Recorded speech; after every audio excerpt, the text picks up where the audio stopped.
किमिजुका बोलता है तुम्हारे लिए टेस्टी एप्पल लाने।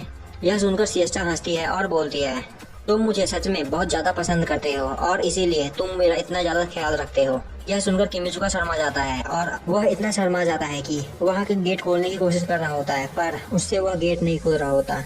अब सीन शिफ्ट होता है और हमें दिखाया जाता है कि किमिजुका एप्पल खरीद कर वापस अपने घर जा रहा होता है, पर तभी वह किसी से टकरा जाता है और उसका एक एप्पल गिर के आगे चला जाता है। वह एप्पल का पीछा करते करते एक बॉक्स के पास पहुंचता है, जहां वह देखता है कि उस बॉक्स में एक छोटी लड़की सो रही होती है। अब किमिजुका बोलता है मुझे काफी टाइम हो गया ऐसे किसी ट्रबल में फंसे हुए, पर तभी वह लड़की सोकर उठ जाती है और बोलती है मुझ पर अटैक होने वाला है। किमिजुका बोलता है क्या? वह लड़की दोबारा बोलती है मुझ पर अटैक होने वाला है। किमिजुका सोच रहा होता है मुझे यह देखकर एक बैड फीलिंग आ रही है। अब किमिजुका बोलता है तो तुम पर कौन अटैक करने वाला है? वह लड़की बोलती है तुम मुझे गंदी नजर से देख रहे हो। अब किमिजुका बोलता है मुझे बच्चों में कोई इंटरेस्ट नहीं और वह वहाँ से जाने लगता है। तभी वह लड़की बोलती है तुम बच्चा किसे बोल रहे हो? किमिजुका बोलता है शांत रहो, मेरा नाम किमिहिको किमिजुका है, तुम्हारा नाम क्या है? वह लड़की बोलती है मेरा नाम अलीसा है और मुझे भूख लगी है। अब किमिजुका उसे खाने के लिए एप्पल देता है, पर वो किमिजुका के सारे एप्पल खा जाती है। और अब वो लड़की पूछती है तो हम है कहाँ? किमिजुका बोलता है तो क्या तुम अपनी मर्जी से यहाँ नहीं सोई थी? वह लड़की बोलती है मुझे नहीं पता। किमिजुका बोलता है अमनेसिया बेसिकली अमनेसिया एक बीमारी है जिसमें इंसान हर थोड़ी देर पर अपनी मेमोरीज भूल जाता है। किमिजुका बोलता है तो क्या तुम्हें और भी कुछ याद है? वह लड़की बोलती है हाँ मैं 17 साल की हूँ। किमिजुका बोलता है तुम्हें कोई गलत फैमिली हो गई है। अब किमिजुका सोच रहा होता है मुझे अब क्या करना चाहिए। किमिजुका बोलता है तो चलो फिर हम पुलिस स्टेशन चलते हैं। पर तभी वहाँ बारिश होने लगती है और अब हमें दिखाया जाता है कि घर पर सिएस्टा व्हील चेयर पर बैठी कुछ बना रही होती है। तभी वहाँ किमिजुका आता है और पूछता है सिएस्टा तुम यहाँ क्या कर रही हो? सिएस्टा बोलती है मैं एप्पल पाई बना रही हूँ क्योंकि तुमने मुझसे कहा था कि तुम मेरे लिए एप्पल्स लेने के लिए जा रहे हो। अब किमिजुका बात काटने की कोशिश करता है, पर तभी सिएस्टा पूछती है तो कहाँ है एप्पल्स? तभी वहाँ वह लड़की आ जाती है और बोलती है किमिजुका क्या यहाँ पर कोई छोटा टॉवल नहीं है?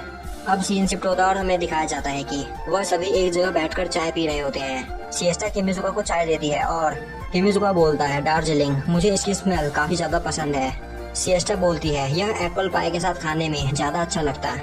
तो तुम अब यह बात पक्का मान लो कि आज के बाद मैं कभी भी किचन में काम नहीं करने वाली।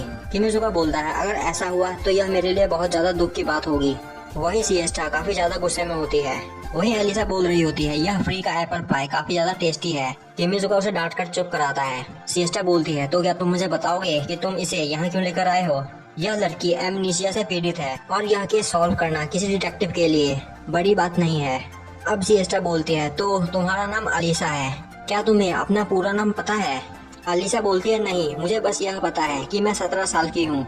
सिएस्टा बोलती है ओह तो तुम 7 साल की हो। यह सुनकर अलीसा काफी ज्यादा गुस्सा हो जाती है और किमिजुका बोलता है मेरे ख्याल से यह 12 या 13 साल की होगी। अब सिएस्टा बोलती है अलीसा तो हम तुम्हारी ट्रू आइडेंटिटी ढूंढने में तुम्हारी मदद करेंगे, पर यह काम हम फ्री में नहीं करने वाले। किमिजुका बोलता है सिएस्टा क्या तुम एक बच्चे से पैसे लेने वाली हो?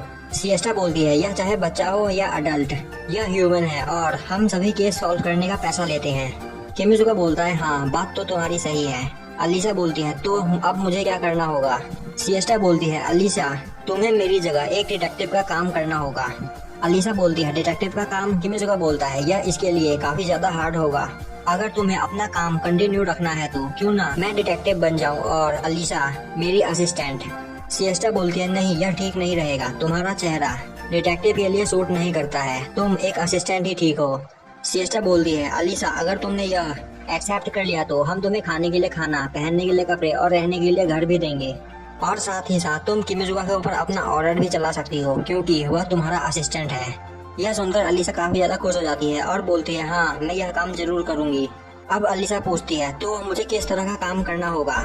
और तभी हमें दिखाया जाता है वहाँ उनके बगल में फुयोबी खड़ी होती है और वह बोलती है जैक द रिपर वापस आ चुका है। फुयोबी को देखकर किमिजुका बोलता है फुयोबी तुम तो जापान में थी ना? फुयोबी बोलती है हाँ मुझे कुछ काम के लिए बुलाया गया था पर अब मैं वापस आ चुकी हूँ, और इम्पोर्टेंट बात यह है कि तुम दोनों का यह बच्चा कब हुआ? सिएस्टा और किमिजुका दोनों एक साथ बोलते हैं तुम्हें अपनी आंखें चेक करवाने की जरूरत है। अब किमिजुका बोलता है तो तुमने क्या कहा, जैक द रिपर वापस आ चुका है? फुयोबी बोलती है हाँ मुझे कल ही कुछ नए विक्टिम्स मिले हैं। किमिजुका बोलता है यह इम्पॉसिबल है, उस रात केराब्रूस मारा गया था। सिएस्टा बोलती है यह हल्का काम हो सकता है। मयूरी बोलती है और मेन इन्फॉर्मेशन यह है कि यहाँ एक और ऑर्गेनाइजेशन है जो स्पेस को भी बड़े आराम से हरा सकती है और हमारे सुनने में आया है कि लोग उसे आई ऑफ द सैफिर बोल रहे हैं। और यहीं पे हमारा एपिसोड खत्म हो